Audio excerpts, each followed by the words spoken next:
प्रेम की माँ करने वाली है दिव्या पे बहुत ज़्यादा गुस्सा और कहने वाली है मेरे बेटे के साथ तुम इस घर में वापस तो आ गई हो, लेकिन मैं तुम्हें इस घर में ज़्यादा दिन तक टिकने नहीं दूंगी। ये सब सुन लेता है प्रेम और अपनी माँ से कहता है कि माँ आप भी एक बात जान लीजिए कि अगर दिव्या इस घर में नहीं रहेगी तो मैं भी इस घर को छोड़कर हमेशा हमेशा के लिए चला जाऊँगा दिव्या के साथ, क्योंकि दिव्या मेरी पत्नी और उसकी यहाँ पर देखभाल करना, उसकी केयर करना मेरी जिम्मेदारी। मैंने उसके साथ साथ फेरे लिए, भले ही शादी किन्हीं भी हालातों में हुई हो, लेकिन अब वो मेरी पत्नी है। और यहीं पर दूसरी तरफ हमें दिखाया जा रहा है कि कर्ण पिशाचनी से यानी कि कर्ण मोहिनी से मिली जब तपस्या, तो तपस्या कहती है कि आप मेरी माँ है ही नहीं, आपने मुझे धोखा दिया है और मैं एक साधारण लड़की हूँ, लेकिन आपने कहा कि मैं एक यहाँ पर मोहिनी हूँ, स्वर्ण मोहिनी, लेकिन आपने मेरे साथ धोखा किया है। भाई अब तपस्या को पता चल चुका है कि वो यहाँ पर स्वर्ण मोहिनी है, कोई कर्ण मोहिनी नहीं, वो भी भ्रम में है, लेकिन क्या करें। अब यहाँ पर जो कर्ण मोहिनी है वो यहाँ पर जाने वाली है भाई यहाँ पर स्वर्ण मोहिनी के पास और कहने वाली है दिव्या से कि तुम स्वर्ण मोहिनी हो, मुझे पता चल गया और तुम्हारा अंत में बहुत जल्द कर दूंगी और तुम्हें मारकर दुनिया की सारी शक्तियाँ मेरे पास होंगी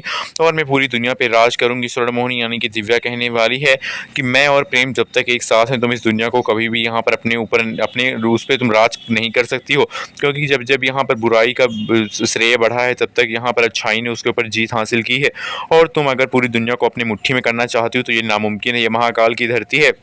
और भोलेनाथ हमारे आराध्य हैं, हम स्वर्ण मोहिनियों के, और हम सब मिलके तुम्हारा अंत कर देंगे। भाई स्वर्ण मोहिनी यानी कि दिव्या जो है वो यहाँ पर कर्ण मोहिनी को ऐसे चैलेंज करके आएगी। अब कर्ण मोहिनी जो है बहुत बड़ा यज्ञ करने वाली है जिसमें वो यहाँ पर स्वर्ण मोहिनी को हराने की शक्ति प्राप्त करेगी, लेकिन ये यज्ञ यहाँ पर उसमें भ्रम डालने वाली है, उसमें यहाँ पर फूट डालने वाली है तपस्या जान गई है कि वो यहाँ पर ना तो मोहिनी है ना कुछ, लेकिन वो यहाँ पर कर्ण मोहिनी यानी कि कर्ण मोहिनी को पीछे करके हरा के यहाँ पर पूरी दुनिया को बचा सकती है। और यही एक रास्ता होगा कि जब वो यहाँ पर अच्छी बन जाए। और अब फाइनली वही होगा भाई यहाँ पर जो यज्ञ करने वाली है कर्ण मोहिनी, उसमें यहाँ पर विध्वंस डालने वाली है तपस्या, वही तपस्या जिसके पास कोई भी शक्ति नहीं, लेकिन फिर भी वो ऐसा करेगी। और दूसरी तरफ हमें दिखाया जाएगा कि भाई प्रेम और दिव्या जो है वो काफ़ी नज़दीक आ रहे हैं, लेकिन तपस्या जो है वो प्रेम से प्यार करती है तो वो दिव्या को भी प्रेम से अलग करना चाहेगी। अब आने वाला एपिसोड धमाकेदार तो होगा, इसी के साथ साथ यहाँ पर प्रेम और दिव्या का रोमांस भी देखने को मिलेगा, जहाँ पर ये दोनों एक दूसरे के साथ यहाँ पर क्वालिटी टाइम स्पेंड करेंगे। और इसी के साथ साथ यहाँ पर कर्ण मोहिनी अपना यज्ञ करेगी, दिव्या समझ जाएगी कि मैं स्वर्ण मोहिनी और मुझे धरती को बचाने के लिए इस यज्ञ को खत्म करना पड़ेगा। और यज्ञ को खत्म करने के लिए दिव्या भी खुद यज्ञ करेगी,